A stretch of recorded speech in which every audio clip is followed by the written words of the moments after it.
With one of the best savings rates in America, banking with Capital One is the easiest decision in the history of decisions. Even easier than choosing Slash to be in your band. Next up for lead guitar. You're in. Cool. Yep, even easier than that. And with no fees or minimums on checking and savings accounts, is it even a decision? That's banking reimagined. What's in your wallet? Terms apply. See CapitalOne.com/bank for details. Capital One N.A. member FDIC. Jessica, this is the happiest day of my life. Right up there with the day I bought my RV and insured it with Progressive. Man, I love that thing. There are a million fish in the sea, which I'm reminded of every time I bring my RV to the lake, but I vow to love and cherish you just as much as I cherish campsites with full electric and water hookups. I'm so sorry. Protect your beloved with an RV policy from Progressive. Take as little as 4 minutes to see what you could save at Progressive.com. Progressive Casualty Insurance Company and Affiliates. Welcome to the Behind the Bits podcast. Your host, Scott Curtis, wants to learn everything he can about stand-up comedy and take you along for the ride. Scott and his guests talk serious about comedy in every episode.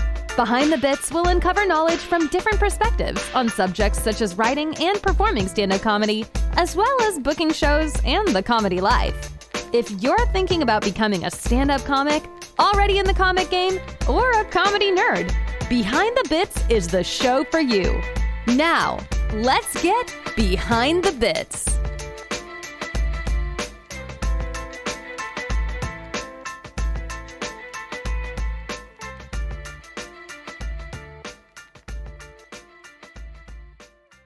I'm stoked to have my guest on today. It's Paul Douglas Moomjean, and I was talking to him before we got on. I was trying to figure out how I found him, and we figured out it's through John Poveromo's show, Dystopia Tonight. But for some reason, I went down this rabbit hole watching his Drybar special and watching all the videos that he has online, and I decided I want to talk to him. And he's got a lot of insight into comedy that he brings on the stage in a subtle way, and I really want to get into that, so I want to bring him up right now. It's Paul Douglas Moomjean. Hi, Paul. Hi, Scott. How are you? I'm fabulous. How are you? Doing well. I mean, 2:00 on a Thursday, Yeah. this is like the weird, it's like the part of the day where it's kind of like if nothing ever happened for the rest of the day, it's like, okay. Yeah. I know how you It's feel. excitement. It's not like Monday where you're like, oh, we have to get all this stuff done by Friday. Yeah. By 2:00 Thursday, you know how your week went. That's right. You know how it went, and you can't save it, so you might as well just coast for the rest of the 2 days. Yeah. I take my wins, my losses, and then go, hey, we'll start again on Monday. Yeah. So in my stalking of you, I've noticed a cigar in your mouth quite a few times. I'm a cigar smoker myself, and right after this, my son's coming over to have a smoke with me. So, do you still smoke cigars, or was that something that you did and you don't do any longer? So last year in July, I had massive heart failure. Yeah. And I've lost a bunch of weight since then, and I've had to change dietary and social habits. Uh-huh. So cigars now since July of last year, I've had maybe 3. Okay. And that's... But I was having 3 a night during the pandemic. So you sound like me. That's where I was. And so I started in the 90s, and by the time the 2000s rolled around, I had enough cigars in humidors and wine refrigerators that were converted into humidors to last me till I'm like 90. And I smoked a lot. Every night it was, 2 or 3. And then I cut down just on my own. I didn't have a health scare or anything. I cut down, and then my son got old enough to smoke with me. So we would go out in the backyard and have a smoke like every night.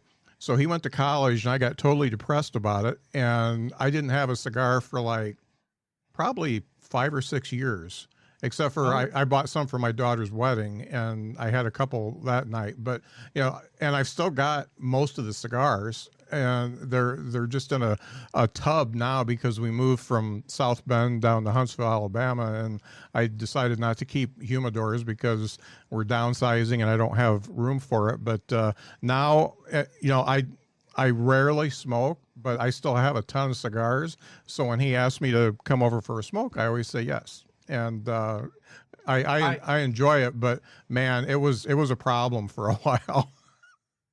During the pandemic, I fell in love again with smoking, and it's like the lack of socialization. So I'd have this nice balcony. So I'd go out to the balcony and I'd set up a little station there, and I had my cocktails and my cigar, and I set up my little phone, and I would watch things and just kind of, smoke outside, and it's actually really kind of fun when it's like 46 degrees and you get a big jacket on and you're smoking a cigar. I mean, it's an experience. Yeah. It's kind of it's the closest I feel to being manly at the time. Yeah. I put on that big jacket. I dig it. My original reason to start smoking cigars is because Letterman smoked cigars. So that, I always wanted to in the 80s, but I kind of stayed away from it because I quit smoking cigarettes when I was 18 and I didn't want to get back into it. So in the 90s, I finally caved and started smoking them, and then it became a problem, of course. And now it's not a problem anymore. I just have a few. But yeah, it's one of those things. Anything that you do like that can turn into a problem pretty quickly if you let it. And I did. Yeah. Oh yeah. No. My eye doctor told me that if I don't stop smoking cigars, I'm going to go blind. Wow. Because he said it was affecting so much of my health and my heart and everything. And, I also had to quit drinking. And so the doctors had told me, basically, I never thought of myself as an alcoholic or a smokeaholic. I just thought of myself as a drunk and a very sophisticated person. Yeah. And so I was able to quit cold turkey, which, I was able to prove to my family I wasn't really an alcoholic. You don't quit cold turkey when you're an alcoholic. No doubt. Right? Yeah. But I was drunk and I was a smokeaholic. I smoked more than I should. But my doctors were telling me, they're like, you can't do this anymore. You spent your 30s drinking and smoking at a level that was basically a lifetime worth of substance abuse. So I'm like, oh, okay. So I got to live out, which is kind of cool because now I feel better. Yeah. So I got to have an entire lifetime of a decade. Yeah. Yeah. And now that you've already had that, you don't have to worry about doing it again. You can just be healthy now. Yeah. Oh, and I have the greatest excuse because when people go, oh, you're not drinking or you're not smoking, I go, oh, heart disease. Yeah. Nobody wants you to actively kill yourself. Yeah. Yeah. No doubt. People want you to passively kill yourself. Yeah. Like people are like, oh, please drink with us. Let's slowly die together. Yeah. Oh, that's great. So as I was watching your comedy, and I watched a little bit more last night, and I hope you don't take this the wrong way, but I see you as somebody who portrays himself on stage as a regular guy who shows that there's no such thing as a regular guy. And I'm thinking of Walt Whitman. We contain multitudes, and that's what I get, that there's no such thing as a regular guy. We are all deeper than we show, and we've got deep thoughts. We've got hopes and dreams. We've got all that kind of stuff, and that seems to come out in your comedy. Do you recognize that, or do you do that on purpose, or how am I getting this? Well, I'm a storyteller. Uh-huh. I tell, everything's a story with me. I do very little observational humor. I don't do like, what's the deal with airplane food? Yeah. A lot of people do observational or I don't do topical. Mm-hmm. I mean, if I talk about a movie, it's The Little Mermaid. It's something that's 30 years old. Yeah. So, what I found is that being an English major, I was a college professor. Mm. I learned a long time ago when I was a 20-year-old English student and film student, everyone has a story. Every single person, and I don't know if you knew this or not, but I run the workshops and the classes at Flappers. Yeah, I saw that. Right. So I work with newbies all the time, brand new comics, nice people, accountants, doctors, lawyers, actors. They just want to try comedy for the first time. And I'll ask them, they'll say, oh, I'm really boring. I'm just a white guy. They'll say things like that. And I go, well, tell me about your last girlfriend. Oh, she turned out to be a lesbian. Oh, well, that's more interesting than just a white guy story. You know what I mean? Yeah. So I get a lot of people that don't think of their lives as being interesting. And the truth is, if you're vulnerable, you're interesting. Right. And so when I talk about how I had all these jobs that didn't really work out, or when I talk about all these people I try to date age group wise and it doesn't work out, there's a sense of vulnerability. I never present myself as being cool. Right. Right. And in the process, people always tell me they feel like, wow, it's really cool what you did up there, because I'm not a Marvel superhero. I'm not Tony Stark. And most comedians are trying to be cool. And what they don't realize is Richard Pryor, if you go back and break down his bits, he was never trying to be cool. No. Yeah. When you look at then you get more Jerry Seinfeld and Jim Gaffigan, they obviously are not traditionally cool. But what I realized is people just like it when I tell them what's going on in my life, because I have a lot of contradictions. Yeah. I'm 5'7", 200 pounds, but I hang out with Hooters girls all day. And I'm 40 years old, but I look 29, 30 to most people. So I have all these contradictions. So people are always kind of curious how I developed into this particular life. I used to be very involved in Christian education, and now I do this. Like, how does one do all these things and still maintain who they are? And so that's what I realized is when I just do that, when I talk about that in my stand-up, like, I have a 26-year-old roommate, and one of the bits that I've been working on is we have nothing in common. And it's like watching a whole different person. It's almost like there's two worlds in one world. Yeah. She lives such a different life. She knows where concert tickets for free to like Weezer are, or Green Day, or like, I don't even know how to buy a ticket on Ticketmaster. Yeah. Like, so to get to do all those things and to be able to live that life, I'm very blessed that I live a much more interesting life than I should. And then I get double blessed because I get to share it and get paid for that on stage. Yeah. So, in thinking about what you could have done with your life, in thinking about, being a teacher, being a professor, and you gave it up to do stand-up, what went into that decision? Was it the fact that stand-up was where you felt the most comfortable, or what was it? So when I turned 18, I started coaching high school wrestling. So the plan was become a high school teacher, head wrestling coach, and eventually probably the athletic director at wrestling coach, because I've seen that mapped out, right? Like at 18, I saw the pathways. But a funny thing happened on the way to a regular life, which is parents are awful. I mean, I have a general, really, I believe every parent is awful. They don't mean to be awful. Yeah. I mean, every parent is an open micer. Yes. Okay, every parent. And it doesn't matter who you are. And even the cool parents are going to neglect so much in their parenting, and the bad parents are going to produce good kids. And there's no rhyme or reason to it. Okay. Sometimes you just lay a dud. My brother lives with my grandma. He's 38 years old. Okay. He's a wonderful guy, has his own problems. But my mom sometimes is like, what happened? I go, I don't know. Lots of people just don't make it the way we're supposed to make it. Right. So here's the thing. Parents aren't willing to admit that their kid is a dud.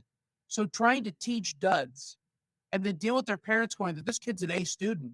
Your kid picks his nose at 16. Yeah. Your kid can't even do the in-class journal. All right.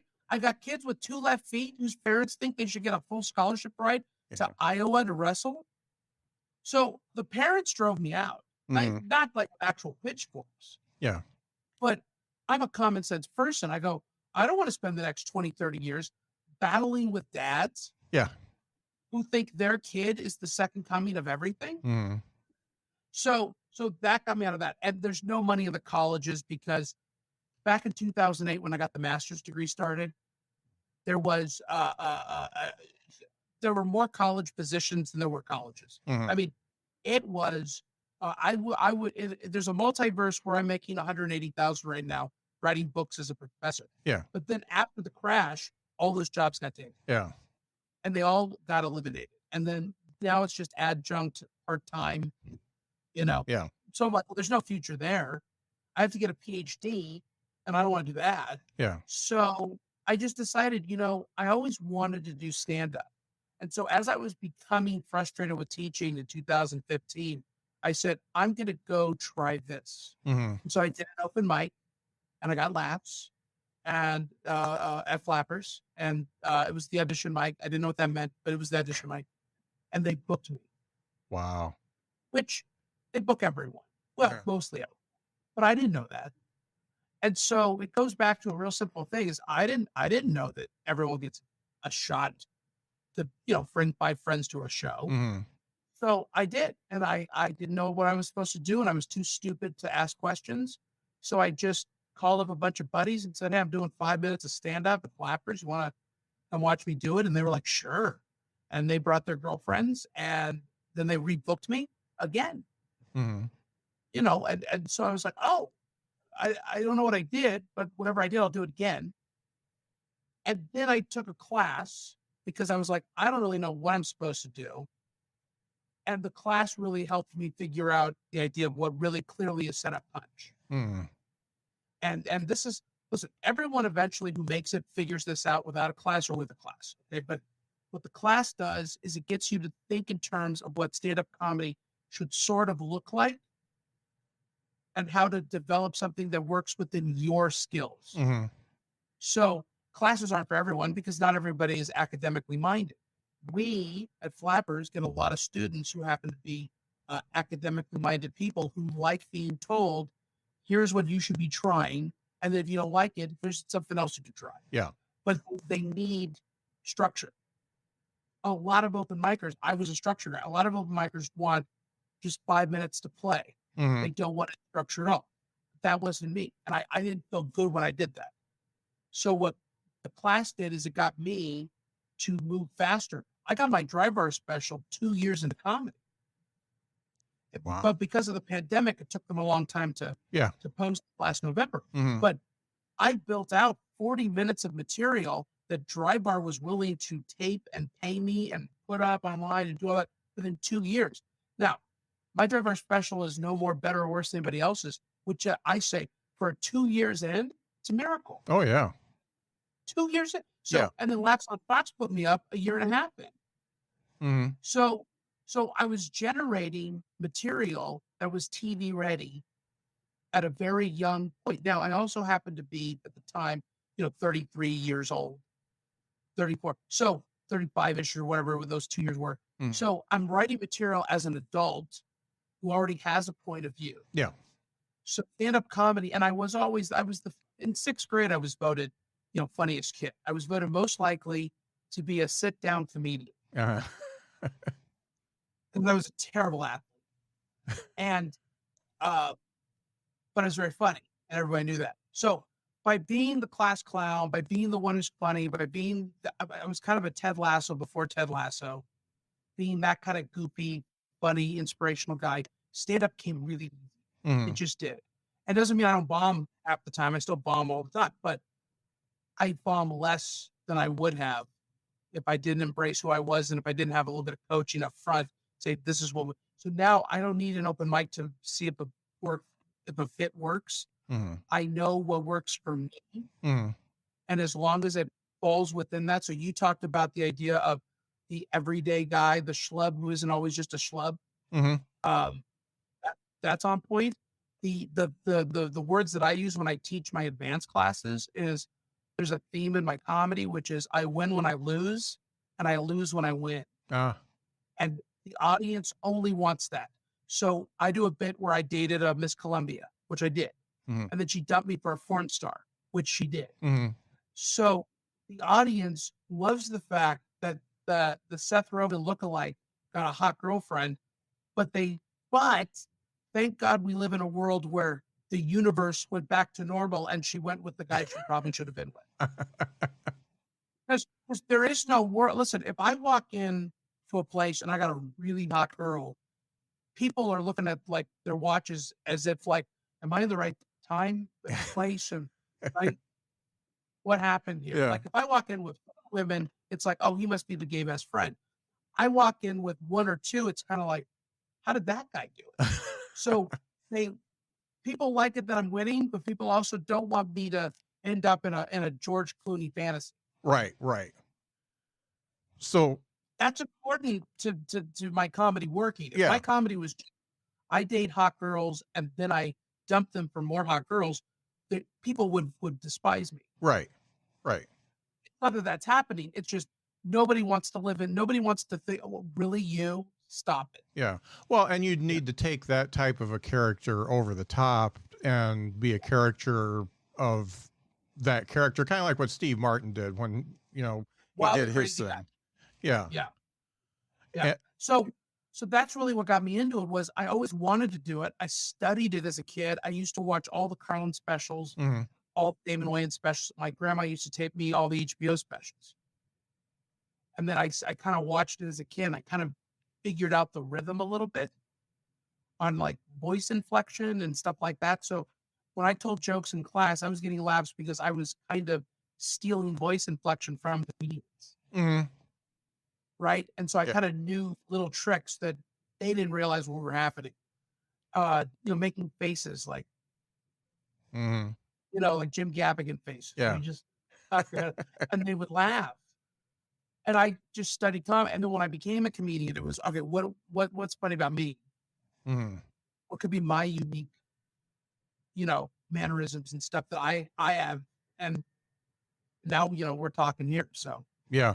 So with your academic background in mind, how do you approach a bit then? You kind of know what your voice is now. Well, you don't kind of know. You know what your voice is now. You know who you are on stage, and you get a premise. How do you take that from a premise to a bit now?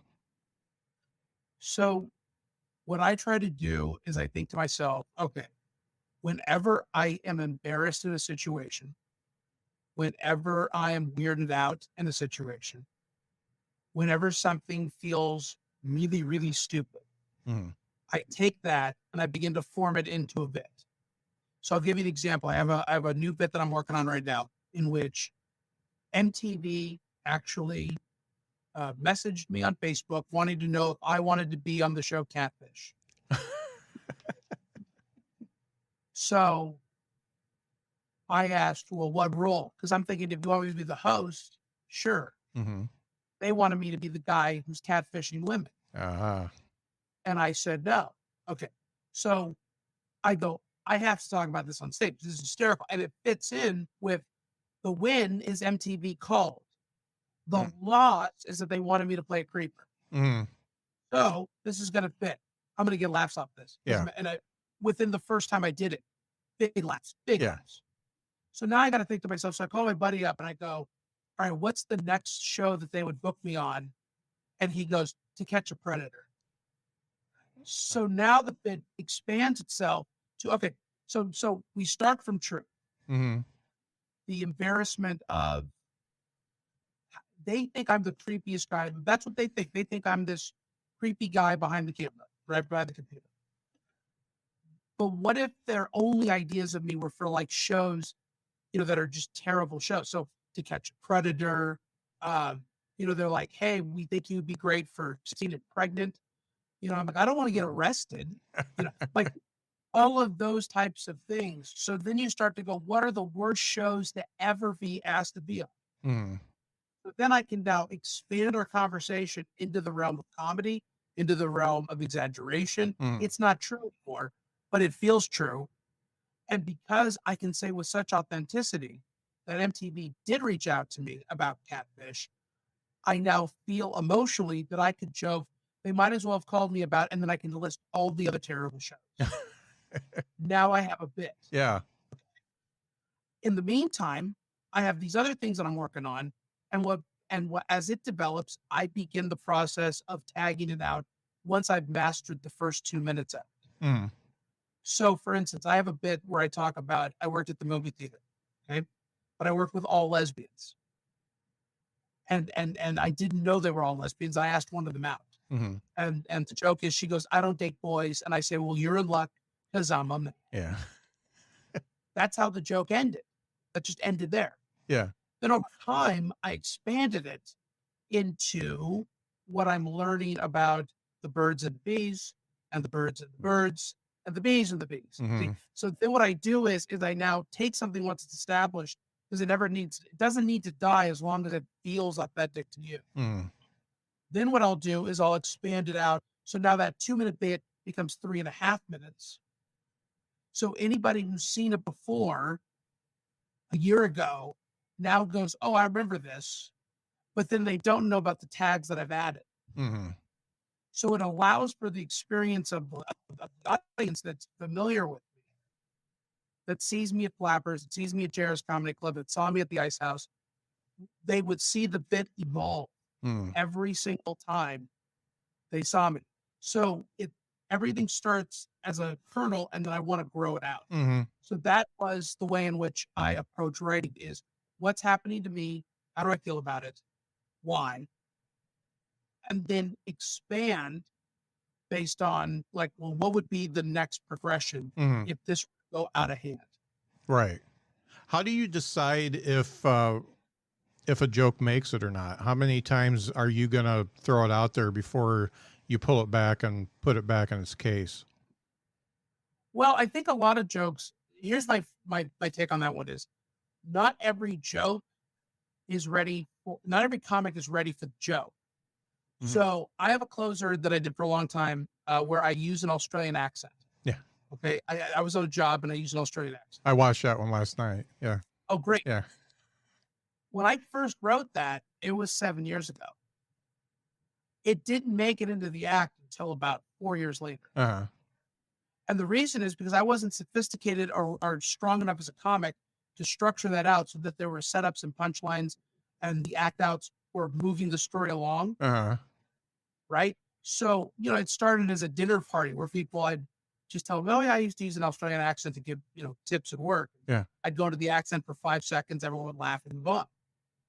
But with comedy, I was able to start expanding it. I started asking myself, all right, what were the worst places I visited? And who are the worst people to get in front of? And, what was the most, well, the same thing kind of goes with a joke where I go, if I think a joke is funny, I may say, okay, it's not clicking now, which means I may need to wait 6 months to determine if that's the bit that actually would work with a different version of me. Mm-hmm. Me, when I first started comedy, was not as confident as I am now. So there were bits that worked when I was shaky that wouldn't work now that I feel way more comfortable and confident on stage. I get that. And I've been more of a hobbyist, but there's some things that really worked when I first started out that I'm just not going to do anymore because it doesn't fit anymore. Right. I've changed my point of view, and it just, even though it's funny and I could do it, it just doesn't work with the rest of the act anymore. Another thing too is, so when I lost weight, the fat jokes that I was doing no longer worked. Mm-hmm. So I now had to do fat jokes from the perspective of someone who feels more the awkwardness of feeling more attractive. Yeah. Like that became right. So I can't just do the fat jokes the way I did. And some jokes I could do and they were stronger because I lost the weight. Some jokes became stronger. But it's also, there's a difference between a 5-minute bit or a 5-minute set and a 40-minute set. And in 5 minutes, things that I couldn't get away with because there's just only a limited amount of time to know me, I can put that into a longer set because I'm going to need that later in life. When I'm doing 45 minutes, I can't be choosy because there's only so much material that I know that has had some success.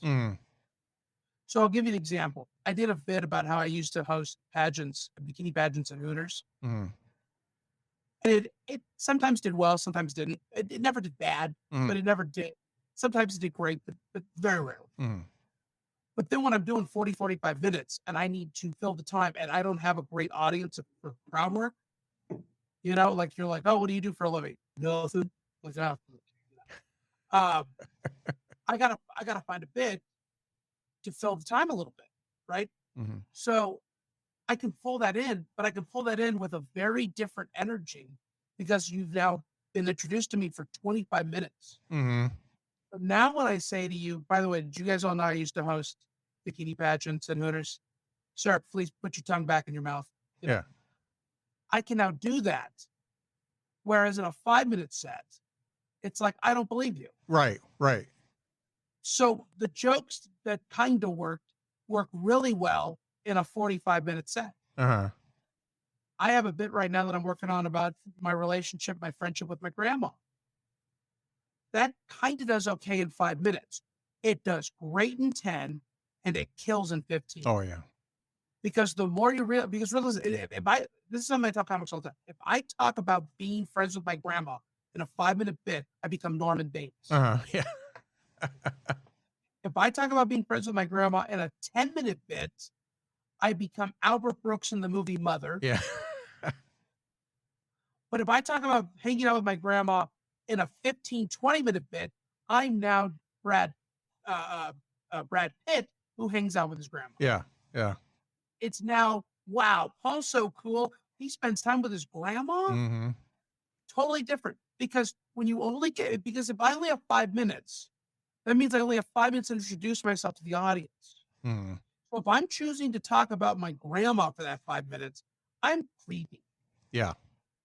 But if it seems like it's something that's progressing to the point where you're like, this is a guy who sees a lot of movies, this is a guy who does stand up, he has road stories, this is a guy who's got a lot of jobs, and he makes time for family. I'm a more well-rounded person. Yeah. So that's what I realized too. A lot of comics make that mistake. They throw a bit out because they never have the opportunity to try it at the 15-minute mark. And so if you get to talk about something after 10 minutes of revealing yourself, it's going to come off way differently than if you only get 5. Right. That's another thing too. Yeah. And, I think that's the first time that's, you're like my 130th or 135th person to interview. And that's the first time that's come up that they have to know who you are to understand or really buy into some of the stuff you say. So right. Yeah, that really makes sense. That's kind of a golden nugget for me. Going back to the Australian bit, the accent, and I watched that a couple times, and the beginning part of that where you're first trying the accent and the guy's like, okay, what part of Australia you're from? And it just keeps getting more uncomfortable. And yet you're leaning into it. So you feel, I can tell you feel bad about lying, about going to medical school. But you still took the $20 instead of the $5. And there was something in there right at that moment is when it really sealed the joke. So you could have done whatever you wanted after that, but that right there is what made the joke real.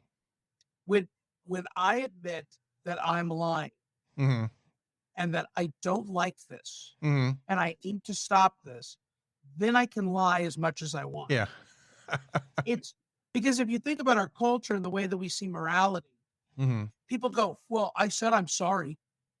Yeah. What more do you want me to do? Right. Okay, well, imagine if we all took that as our ethos. Mm. We don't. I mean, we kind of do, but we really don't.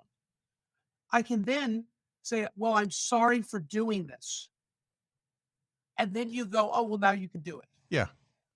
Yeah. So that's a key. Now, here's what's funny. You talked about that as well. I got into an argument with a comedian one time about this, where they were talking about, I'm not vulnerable enough because I don't talk about more, I guess more sex stuff.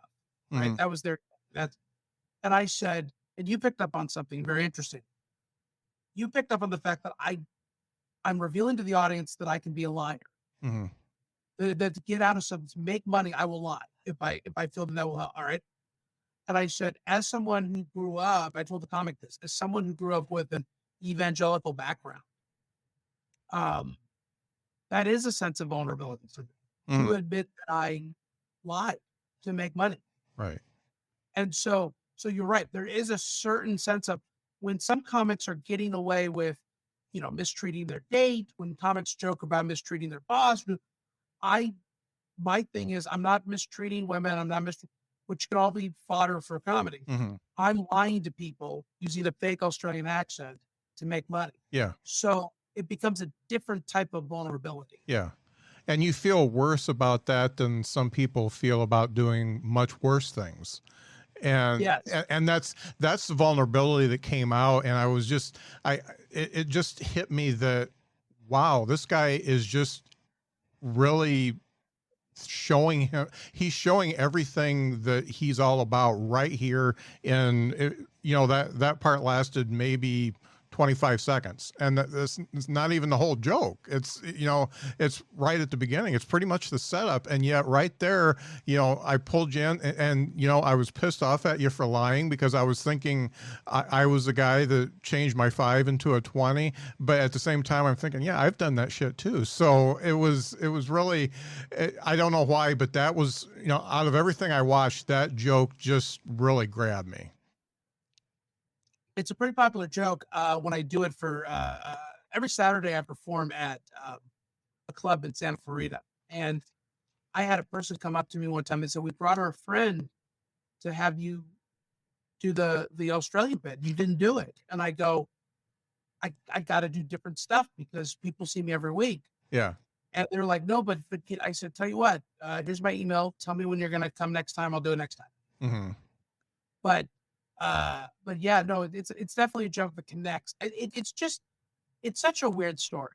Like nobody does this. It's very sitcom-y, but it's 100% true. Mm-hmm. And so but you know what? My background of watching so much TV and movies, I think inspired me to do it. Mm. Like, couldn't you see Joey from Friends trying an accent to get, you know what I mean? Like, oh, yeah. get a job. Yeah. Like, oh, you big. So, but it's a very George Costanza thing to do. Yeah. Yeah.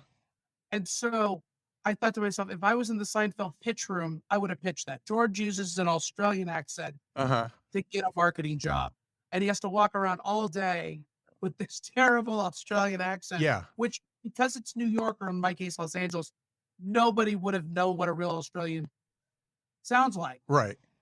Well, the way that the story in real life goes is we had an Australian comic come to Flappers, took some classes, and I did the Australian accent for her, and she was like, "You don't sound Australian at all. You sound like you're from New Zealand with a hint of Down syndrome." So, which of course I have the other bit I do in the Drybar special about the comment, does this guy have Down syndrome? Yeah. So I would say that when I'm vulnerable and when I'm doing, that's when the bit connects. That's when I can do it. And then I have to kind of let it run its course and take it away for a little bit and then get excited about it again. Yeah. To work. Because I think, a lot of times I see these poor comics who they got to do 45 minutes every night, 5 nights a week, 4 nights a week. And they don't have time to write new stuff. They don't have time to play on stage. They're getting paid to kill. And so maybe not the audience, but I can see when they're finally kind of like, they hate telling this bit. Right. They're just getting annoyed. Yeah. The audience doesn't know that, but you as the comic knows that. Yeah. Yeah. And that's kind of a curse of being in comedy and watching other comics is you're always overanalyzing everything, and it's hard for you to just sit back and laugh, just dig the jokes. So in teaching, and I know that a lot of these folks are just coming in because they want to get better at public speaking and they want to, inject some fun into their lives and stuff like that. But for you, how does teaching affect the way that you approach your own comedy? Well, it keeps me accountable. Mm-hmm. When I started, we had one or two instructors at the school who's kind of stopped doing stand-up. So they left, but I made it a rule that you have to be actively getting up. And you need to be getting up, and you need to be getting, I said, even if that's open mics as an instructor, because you maybe just don't have time right now. But I said, you got to be up. So if I hire an instructor, it's to make sure that that they're actively out there. Mm-hmm. So that's one thing. It keeps me very motivated. The other thing is it reminds me of the mistakes I can make if I rely just on persona. Mm-hmm. It's funny. I feel like, so are you familiar with Richard Jeni? Oh yeah. I love the platypus. I feel like a lot of times you watch a 30-year-old comic coming in, they're really not telling jokes. They're just kind of doing a Richard Jeni impression. Mm-hmm. And so they got the jacket, they're kind of up there and they're kind of like, hey, you ever notice that when dogs get together, they sniff each other's butts? That's not really a joke. Yeah. That's just but they're doing it with this kind of club comic Richard Jeni Tahoe vibe. Mm-hmm. And so, and you can still get booked on that. Oh yeah. You can still get laughs on some of it.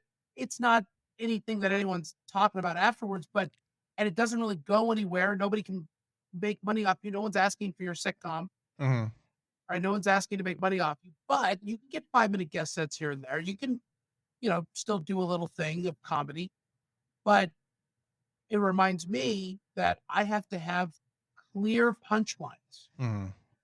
So when I'm teaching and I'm constant, that means I don't get up that night. So if I have a Monday night class, I don't get up. Mm-hmm. I'm at class till 9:30. Right. So, and I don't really want to go do a 10 o'clock mic right after that. So what I'll do is I'll go, okay, what can I get out of this while teaching? And so the students are getting a better teacher because of that, because I'm invested in it in two ways. One, helping them, two, helping myself. Mm-hmm.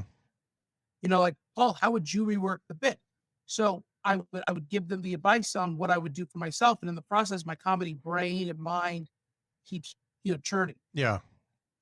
It's funny. You talk about the persona, and it seems like we're getting into a lot of folks that are trying to be like the new Bill Burr or whatever. They're jumping into a persona that's not necessarily them. But the other thing is you're right. They're working on the persona versus the writing.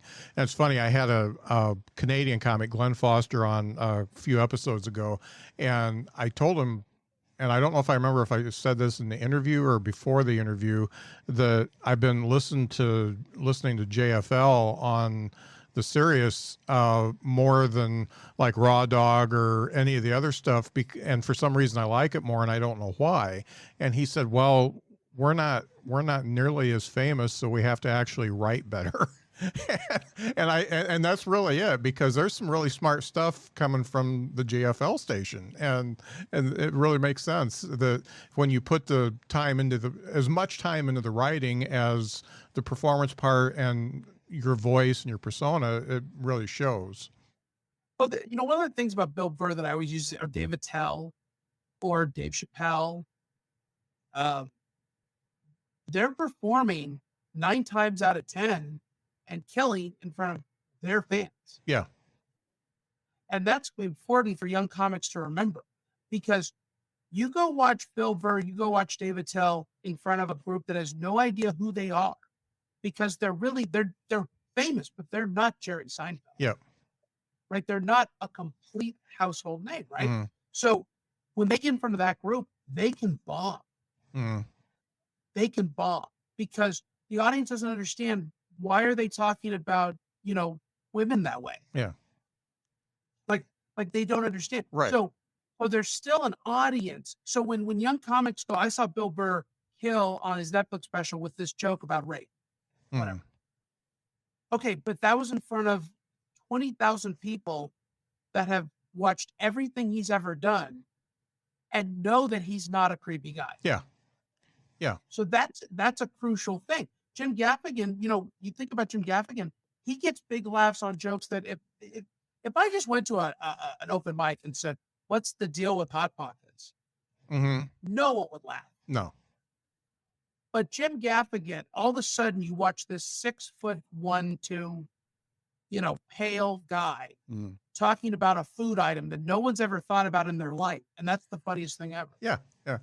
So people don't always accept the cult of personality, and fan base plays a huge part in the success of certain bits. Right. And your analogy of 5 minutes versus 10 minutes versus 40 minutes really plays into this, because it's 1 year versus 5 years versus 20 years. And and Carlin did the same thing. I mean, and he changed his point of view 3 times in his career. And, he went from the guy with the suit to the hippy dippy weatherman to the angry old man. And, it was a progression, but people went along with him because he was good at it. Well, yeah. And it also goes back to, you've never seen these guys do less than 30 minutes. Right. Now. Yeah. So they have the luxury of warming themselves up to do what they do. Mm-hmm. Think about George Carlin. The way we see those comics as final products. Mm-hmm. Yeah. Like, did you ever see George Carlin when he had a pad of paper at Hermosa Beach working on jokes? No. Only a few hundred people did. Yeah. Most people saw Carnegie Hall. Yeah. Taped. Yeah. With great visuals and a clear picture and a sound mixer. Yeah. And they sweeten the laughs. I mean, I'm the first one to tell people with the Drybar special. I know that they heightened. Yeah. They mix it. They make it so that it matches. Mm-hmm. Like, there's a lot of smoke and mirrors Hollywood happens when you watch something on television or streaming. Yeah. Yeah. And that's important for young, because comics get discouraged. Mm-hmm. They're like, "Well, I'm never going to kill like that." Oh, you could if I put you in a studio. Mm-hmm. Yeah. We can make that happen. Yeah. I mean, if you're generally a funny comic and you got a nice little 7 minutes and they put you on the Laughs on Fox show, a few years ago, you'd have a great team. Yeah. Even if the set was okay, the tape's going to be better than the set. Yeah. Yeah. It's like CGI, but better. Laugh CGI. Yeah. Oh, well, so I've learned a lot today, and I wanna learn some more, because I've got one for you. So I've got a new segment called "Is This Anything?" And I'm gonna make a sounder for it one of these days. But for right now, it's just me saying, "Is this anything?" And this is where we each bring, if you brought one, we each bring a premise, a bit, something that we're working on, or we want to work on, or it didn't go as well as we thought, and we give each other some notes. So since you're the guest, if you have a bit, I'm going to let you decide if you want to go first or second, and then we'll just get started. So are we doing the joke as kind of like if I was on stage doing it for the first time kind of thing? Yeah, I normally just do a read through on mine. I don't do a ton of act outs or anything like that, but yeah, just kind of like if you were calling your friend and saying, "Hey, do you think this is anything?" Okay, so recently I just got off a plane. I came from Phoenix to LA, which is an hour flight, that happened to take 28 hours to make happen. All right. At 5 p.m. on Sunday, I'm on the plane. The pilot goes, "Attention, everyone. We're going to be taking up in 20 minutes. Go ahead and fasten your seatbelts. And don't worry, we'll be in LA in 1 hour." So I fell asleep and woke up an hour later. And I looked at the guy next to me and I go, "Oh, do we already land?" And he goes, "We haven't even taken off." I said to him, "What happened?" They said, "Well, it turns out there's a mechanical part and the plane doesn't work." So they take us all off the plane and they tell us we have to come back at 7 p.m. That's fine. Then we come back at 7. They say, "Oh, we have to come back at 8 a.m. And I went to the lady and I said, "Are there no more planes? Like, can we not find a plane? It's an airport. Like, don't you have a backup plane? You're telling me 40 years of flight and they don't keep a spare plane in one of the hangars? Did Jay Leno take all the space in all the hangars in the Western Hemisphere for his cars? Why can we not fly an hour? An hour. I bet if you put us all in catapults, we can just fly to Los Angeles. We are one state away. We have to go. So they put me up in a hotel called the Sleepy Inn. First off, that's ironic because no one has ever slept there. Okay. They might have been murdered. Might have been raped. Okay. They might have done a drug deal, but I promise you, no one ever slept at the Sleepy Inn. All right. But it took me 2 hours to register because the people in front of me also were members from my plane who happened to be a girls' soccer team of 10-year-olds in which the coaches had to check them all into the computer, but they didn't know their last names. So they go, "What's Carolyn? What's Carolyn's name? Carolyn what? I just call her Smith." "Yeah, Carolyn Smith." And we got Lupe Smith. And they're all cousins. They're all sisters. All right. So finally I get up there. I swear to you, there were bed bugs in the bed. The toilet was so low, it looked like a prison toilet. I felt like this is probably where they put Martha Stewart, like in the same type of setup. Like just nice enough that she wouldn't cry, but really, really crappy. There was no shampoo, just a bar of soap, which made me, again, think I was in prison. And the TV didn't work, and the lights didn't work, and I had to wake up 6 hours later, and none of the plugins worked, so I had to hope to God that my phone didn't die. But then I thought, actually, my bigger fear is that I'm going to die. So that was where that goes. But finally, I get to the airport the next morning. I sit on the plane, and the pilot, they actually said, "I can't believe that only half the people came back." I go, "What did you think was going to happen? You put them in the Sleepy Inn, but they're probably all murdered." That's what I'm planning on doing sometime this week. I like that, and I'm thinking that you could talk about the Sleepy Inn. Nobody has ever slept there unless it is their eternal sleep, and right. That might hit it home. I really like that, and it's a good rant, and it's and I've lived through the same thing, so I know how you feel.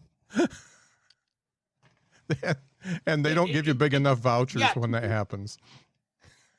Right. To me, the big complaint is we were an hour flight away. Yeah. Like he couldn't just find a plane. Like, and that to me was actually that's where I realized my complaint is that, the taxi place doesn't have anywhere. They have a taxi waiting. Yeah. And then I thought about the what's in all these hangars. And then I remembered at Burbank Airport, Jay Leno owns like half. Right. So then I thought maybe Jay Leno just owns some. So I know that when I set this up, I want to set it up like at the Burbank. I flew out of Burbank where Jay Leno owns half of the hangars. I got to set it up with that to do the callback later. Right. So that's, but that was what my head was going through, which is how could there not be any more planes? Right. And the other part I forgot to mention was that the plane technically moved from Terminal 18A to 23A. So technically we did move. Mm. So like there's that kind of like, no, technically we did fly. We flew on land. Yeah. So, I was like, couldn't we just drive the plane? That's it, right? Can't we just drive the plane? Yeah. If we just drive the plane, I mean, it's a Sunday before Halloween. How many people are on the road? Yeah. So yeah. I love the why don't you have a I love the why don't you have a spare plane? It's so obvious that because it's also entitled. Yeah. Yeah. Right? There's a certain white male entitlement. Yeah. Yeah. Right? Like when we buy TVs, what do you mean you ran out of the TVs? You Yeah. have nothing but televisions here at Best Buy. That's the entitlement. There should just be more planes for when this happens. Yeah. Right? But you're trying to get home, so you don't care anymore. Mhm. Right? That's the other part. I can do the observation part. Could be like, because when you're in a rush and you just want to go home and you've been on the road for 12 hours already, like reason has left the airport. Yeah. Okay. You don't Yeah. care. Like if you got to put the on the pilot's back and he runs me, I'm okay with that. Yeah. Yeah. And then if you want to put the stewardess on my back, hey, we'll call it a threesome. Yeah. But yeah. I love it. And you can really change the tone of that by just how angry you get during that whole rant. I mean, you could really, you could turn it up to the point where you're doing a Lewis Black up there or you could be very, as a matter of fact about it too. Lewis Black is a great example of amping up anger. My favorite is actually John Panette. Yeah. Yeah. When John Panette is asking, how did you run out of food? Yeah. That type. And I met his manager once. So he's dead, but I met the manager. Mhm. And the manager said one time, he goes, you remind me of John. And I thought that was the most wonderful compliment. Oh, yeah. But at the time I was 285, so I wasn't sure what he meant. Yeah. All right, Paul, I got one here. And this is actually inside of a larger bit. And the reason why I want to do it is because I feel like it is so obvious that it's been done before. But I can't find it. I do all the keyword searches and stuff like that. So I'm just going to throw it out there and see if you've heard it. They call a second job a side hustle now. That's a big win for the capitalist marketing team. I mean, a second job sounds like you're poor, but a side hustle, well, it still sounds like you're poor, but you're having more fun on your second job. Okay, so to me, a hustle feels like a scam, right? You're hustling something. Mm-hmm. So if anything, the way I would approach it is they call it a side hustle because it's really your job, your main job, hustling you into thinking you have to get more work instead of more pay. Ah. So now that's the way Carlin would write. Mm-hmm. Right? Like the American dream is a nightmare. Yeah. You got to be asleep to believe in it, right? That kind of stuff. So if you think about it in the terms of the second job, I would also want to have the details. What's the first job? What's the second? Because if your first job is, I'm a multi-million, I'm the accountant for a multi-million-dollar chain of restaurants, but my second job is I have an OnlyFans. Yeah. That's going to be funnier. Yeah. See, so once you explain what your second hustle, like I worked this first job. Now the side hustle needs to be an absolutely ridiculous thing that you're doing. Yeah. Right. So for instance, when teachers, this is a bit that I'd probably be doing if I was still teaching. I have a master's degree. I'm a college professor, but my side hustle would be if I said Uber Eats, because you have to go to college to be able to bring people their mozzarella sticks. Yeah. See, that's my side hustle. That's what the whole joke is about is doing the food delivery. Right. So then you would want to mention what it is. You're doing food delivery, but that's not what your goal in life was. Right. So whatever Scott wanted to do in life, whatever you like, did you get a college degree? No. Okay. So on some level you could be like, how could a guy with no college degree end up working for Uber Eats? See, so that's one way to do it. Now, what's your main job? Is it the podcasting? No, it's IT related. I'm a consultant. Right. So I'm an IT consultant, which, by the way, the number one leading job for people with no college degree, right? Because Yeah. you can learn on your own. Yeah. But you still have to like deliver pizzas to people. Yeah. So the idea is you maybe you start it by explaining to people how we're going to have to use the C++ system to be able to integrate with the SS whatever, and then we're going to be able to do a synergize so that we can get the Wi-Fi across the whole thing. 1 second, I'll be right back. And then you get on the phone, you're like, okay, mozzarella sticks to cherry pick lane. Thank you. So if you show the contrast, Yeah. where it starts with, I'm a very successful person who just doesn't make enough money. Yeah. Yeah. And then you have them you have the side hustle interrupt. A woman goes, I'm getting a text. It's from Grubhub. I need to deliver 2 extra cheesy pizzas. You think of the dumbest thing you have to order. Now, the next way to write the bid is you're in this IT meeting and they're like, why do you have to do that? And you're like, oh, because guys, you got the lowest bidder. Yeah. Like, congratulations. This is what happens when you get the lowest bidder. You get a multitask. And so now you're working the bid as the consultant, but then like during the middle of the shift, you have to go deliver people their Pepsis. Yeah. Yeah. So that's what I would be doing, is showing the contrast to this very high level skilled labor you have to do.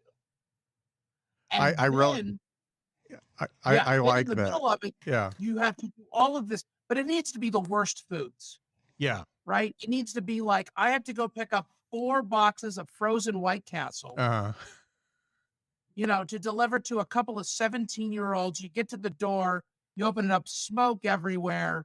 It smells like they've been having sex for 2 weeks. And then you get back in your car, you go back to the work to do the IT stuff, and they go, Scott, we didn't want to tell you this, but it smells like you're pretty high right now. Yeah. Like, it also smells like you've been with a 17-year-old girl, because my daughter has that same perfume. Yeah. So would you mind explaining why on the clock you smell like pot and, Hannah Montana? Yeah. But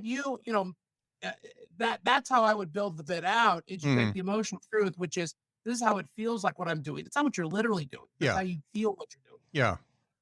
That is really good feedback, because I do have some tags in it, and this was just a piece out of it, because I know that somebody has to have done the comparison of second job to side hustle, and I can't find it. But here's the way you want to write it: is don't write it from the observational point of view. Write it from the personal point of view. Yeah. Because everyone has Tinder jokes, but it's your Tinder joke. Yeah. It's your dating joke. It's your marriage joke. It's your kids joke. It's your unique experience. So when you explain that you're going from IT to sending Doritos to people, that's different than my side. So my side hustle is I write political pieces. Like, I don't talk about it. I'm not a political comedian in any way, but I am a deep political thinker. Like, if we were to sit and talk about all the things of politics, I would have an opinion on everything. And it would be very thorough, but I don't want to do that as a comedian, right? Because I do that already. But my side hustle is I literally go from telling people how bad I am to explaining how I would break down the Ukraine-Russian conflict. And so my side hustle is different than yours. Yeah. I don't have any kind of layman side hustles. My side hustle still required me to have a master's degree. Yeah. In English or journalism. Right. So that's different. So therefore you want to specify what the side hustle is. Yeah. Yeah. Well, so I am underpaid in 4 different professions for what I'm capable of doing. Right. Whereas you're overpaid with the lack of education. And when you take it from that point of view, so here I am with my 3 degrees, and here you are with your none, but you're the one who's the big IT consultant. And I'm the guy who tells, penis jokes. Yeah. See, that's where that's what's funny about that. Yeah. And so if I were you, I would make it very clear that, like, I don't have a formal education. I taught myself how to be a consultant for IT work, but it doesn't pay all the bills. Right. So I think that's, but once you're more specific, it becomes funnier. Mm-hmm. I do have, since we're in it, I do have one tag in it that I told a coworker that I'm doing this food delivery stuff, and he said, "Man, you must have fallen on some hard times, huh?" And my answer to that is, well, I've pretty much just fallen on times. Isn't this what everybody's going through? Right. I'm now doing the job that everyone does. Yeah. How did you get into doing Uber Eats? I don't know. I went on the internet. Yeah. I looked up part-time jobs, and it was either this or just drive for Uber. Yeah. Yeah. So the more you exaggerate the experience, the funnier it always be. Right. So it's I didn't fall in hard times. I'm literally living everyone's time. Yeah. So when it becomes everyone, it's an exaggeration. Yeah. Yeah. Excellent. Well, I'm definitely going to go back to the drawing board on this one and try to put it together and get a little bit more outrageous with it, and yet and show it from and I didn't even think about talking about my real job. I didn't even. Nobody. That's the problem that every comic has, is that they don't realize you're not a comic. Yeah. You're a person who does comedy. Yeah. So you bring you to the stage. Yeah. Once you tell me you do IT consulting work, I now see that you see the world from a very methodical way. Mm-hmm. You're a scientist. You know what I mean? You're a mathematician. Right. You are a man of logic. So anything you do that's illogical now becomes funnier. Yeah. I like it. Yeah. I like it. Excellent. Well, thanks so much for that. That, I learned a lot in this particular hour, and I'm really glad we connected. Oh, thank you for having me. If you want to bring me back anytime, please let me know. For sure. So how can people find you? The Moom Abides is TheMoomAbides. The Moom Abides on Instagram, TikTok, everything. Okay, cool. In fact, I think it's now my YouTube handle as well, because YouTube's doing handles now. So, they threw me one, so that was nice. Yeah. Yeah. So and I just had 2 shorts that popped off at 2,000 plus views over the last 24 hours. So cool. That might be where I go. I get paid for Instagram Reels, but they're so funny with their algorithm. Yeah. One thing gets 5,000 hits, the next gets 4, and you're like, you know what? This is I have the same it's problem. Not worth it it's not worth it for a couple $100 a month. Yeah. Yeah. It's just not. Yeah. I've seen that. That's a whole other discussion. I'd like to get a roundtable of people talking about why social media is ruining comedy, but that's something else. But, but thank you. Oh, it's true. Yeah. Thank you so much for being on the show. This has been fun. Oh, well, thank you. And we'll talk soon. Excellent. The Venture X card from Capital One gives you premium travel benefits, perfect for seeing Taylor Swift The Eras Tour. Presented by Capital One. Ooh, I do love her. Earn 5 times miles on flights and 10 times miles on hotels through Capital One Travel. Enjoy your stay in Suite 13. Whoa, 13? That's Taylor's lucky number. The Venture X card from Capital One. What's in your wallet? Terms apply. See CapitalOne.com for details. Your challenge, if you choose to accept it, is this. Let's go! Let's go! Show up on day 1, work out with us for 30 minutes, feel good right away. Yo! Repeat 5 days a week for 3 weeks. We're a body, and we call that a body block. Take the 4th week off, and then start again. Choose a new body block each month. Have fun. Avoid burnout. Reach your goals. But you're not going to quit on yourself today. You in? Start a body block today. Visit body.com for a free trial. That's BODI.com. AT&T Fiber presents a straightforward moment. Your wine? Thanks. I'll pretend I know what I'm doing before saying it's good. And I'll pretend I don't know you're pretending. Are you a gagillionaire? Yeah, I have AT&T Fiber. The straightforward pricing has inspired me to be more straightforward. Me too. Ugh, this wine. I'll fetch you a better one. Straightforward is better. No equipment fees, no data caps, no price increase at 12 months. Live like a gagillionaire with AT&T Fiber. Limited availability in select areas. Visit att.com/hypergig for details. To my newborn baby boy, the day you arrived was one of the happiest days of my life. Right up there with the day I bought my RV from that guy on the internet and insured it with Progressive. What a deal. Just know, son, I'll always be here for you. And by here, I mean in the middle of absolutely nowhere. In my RV. Protect your baby with an RV policy from Progressive. Take as little as 4 minutes to see what you could save at Progressive.com. Progressive Casualty Insurance Company and Affiliates.